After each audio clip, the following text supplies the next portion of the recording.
Perkenalkan, nama saya Astri Cornelia Putri dengan NPM A1G019046 semester 5C. Nah, di sini saya akan membahas mengenai anatomi dan fisiologi pada tumbuhan atau disebut dengan anfistum. Nah, sebelum lebih lanjut mengenai anfistum ini, mari kita lihat dulu mind map atau peta pikiran mengenai anfistum ini. Nah, di peta pikiran ini terdapat jaringan pada tumbuhan, struktur atau organ pada tumbuhan, sistem transportasi, proses fotosintesis, dan sistem koordinasi. Nah, apa sih itu anatomi dan fisiologi pada tumbuhan? Nah, anatomi tumbuhan merupakan salah satu cabang ilmu biologi yang mempelajari mengenai struktur dalam tumbuhan yang kompleks beserta fungsinya. Sedangkan fisiologi tumbuhan adalah ilmu yang mempelajari hukum-hukum aktivitas kehidupan tumbuhan dan hubungannya dengan lingkungan serta mengungkap sifat-sifat fenomena kehidupan tumbuhan. Nah, maka dari itu pentingnya mempelajari anatomi tumbuhan bagi kehidupan manusia yang mana nantinya dapat dijadikan suatu media pembelajaran yang akan digunakan untuk mengetahui dengan detail dan lebih lanjut tentang bagaimana sih keadaan struktur bagian dalam suatu tumbuhan yang bertujuan untuk membantu manusia agar lebih mengetahui fungsi-fungsi pada setiap bagian tumbuhan yang mempunyai manfaat untuk bahan makanan, obat-obatan, industri, dan lain-lain. Dan bahkan kita bisa mengetahui apa saja sih jenis tumbuhan yang mengandung racun atau bahaya bagi tubuh kita. Slide selanjutnya kita akan membahas mengenai jaringan pada tumbuhan. Nah, pengertian dari jaringan adalah sekumpulan sel dengan bentuk dan fungsi yang sama. Jaringan pada tumbuhan yang pertama ada meristem, yang mana berdasarkan asal pembentukannya, jaringan meristem ini dapat dikelompokkan menjadi 3 macam, yaitu promeristem, meristem primer, dan meristem sekunder.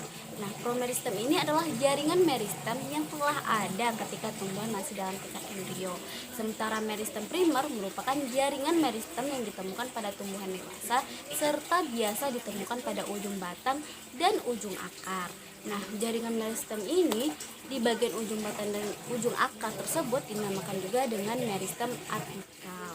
Nah, yang ketiga itu ada meristem sekunder, yaitu jaringan meristem yang berasal dari jaringan yang telah mengalami diferensiasi. Contoh meristem sekunder ini adalah kambium, yang mana kambium menyebabkan pertumbuhan sekunder yang ditandai dengan membesarnya batang pada tumbuhan dikotil dan gimnospermae. Nah, yang kedua itu ada jaringan epidermis, yang mana jaringan epidermis ini selalu terletak paling luar pada setiap organ tumbuhan. Jelas artinya bahwa fungsi lapisan epidermis ini adalah melindungi bagian dalam organ bersangkutan dari keadaan seperti hilangnya air karena penguapan, kerusakan mekanik, perubahan suhu, dan hilangnya zat-zat makanan. Nah, selanjutnya itu jaringan pada tumbuhan yang ketiga, yaitu parenkim. Nah, parenkim ini disebut jaringan dasar karena jaringan ini menyusun sebagian besar jaringan baik pada akar, batang, daun, maupun buah. Nah, yang keempat itu ada jaringan kolenkim, yang mana sifat utama dari jaringan ini adalah sel-sel penyusunnya hidup dan dinding selnya banyak mengandung selulosa. Sifatnya mirip jaringan parenkim dan dapat dianggap sebagai jaringan parenkim khusus yang menunjang organ muda pada tumbuhan.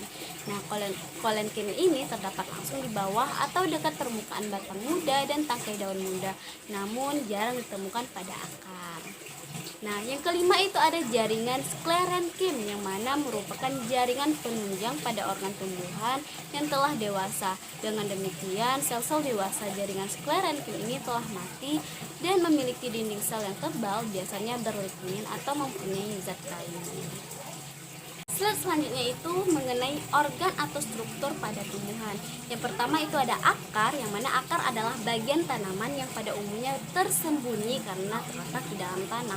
Dengan demikian, fungsi akar yang pertama adalah menyerap air, oksigen, dan garam-garam mineral dari dalam tanah. Air, oksigen, dan mineral adalah bahan-bahan yang diperlukannya untuk pertumbuhan dan perkembangan.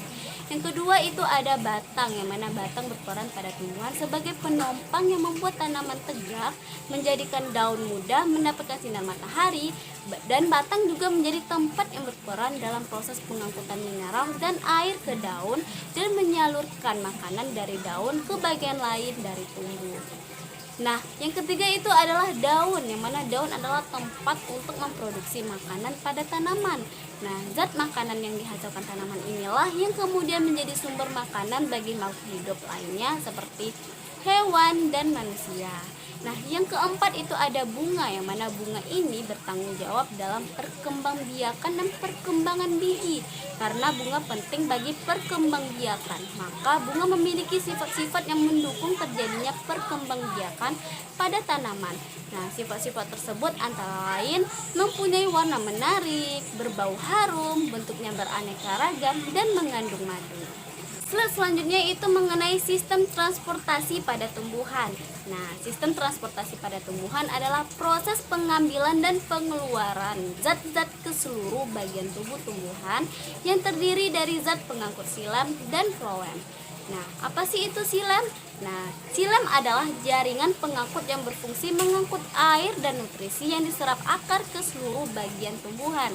Arah pengangkutan xilem adalah proses pengangkutan satu arah di mana air dan nutrisi akan selalu diantarkan dari bawah ke atas, yaitu dari akar ke bagian tumbuhan yang lebih tinggi secara terus-menerus. Nah, kelebihan air yang diangkut oleh xilem tidak kembali ke akar melainkan diuapkan ke udara oleh stomata. Nah, yang kedua itu ada pembuluh tapis atau floem, yang mana floem ini adalah jaringan pengangkut pada tumbuhan berpembuluh yang berfungsi dalam transportasi hasil fotosintesis. Arah pengangkutan floem adalah proses pengangkutan dua arah di mana makanan hasil fotosintesis dapat diangkut kemana saja. Floem dapat mengangkut makanan secara leluasa di seluruh tubuh tumbuhan ke atas atau ke bawah dan dari satu bagian ke bagian lainnya. Slide selanjutnya yaitu mengenai sistem koordinasi pada tumbuhan, yang mana sistem koordinasi adalah sistem yang mengatur atau mengkoordinir segala aktivitas biologis tubuh organisme. Perubahan-perubahan lingkungan organisme selalu dalam keadaan normal dan harmonis. Nah, sistem koordinasi pada tumbuhan yaitu sistem hormon, yang mana ada auksin, giberelin, sitokinin, asam absisat, gas etilen, kalin, dan asam tromalin.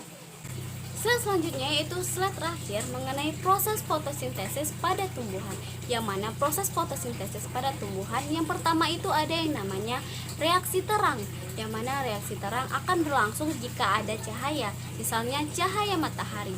Nah, energi ditangkap oleh klorofil untuk memecah molekul air. Pemecahan inilah yang disebut dengan fotolisis.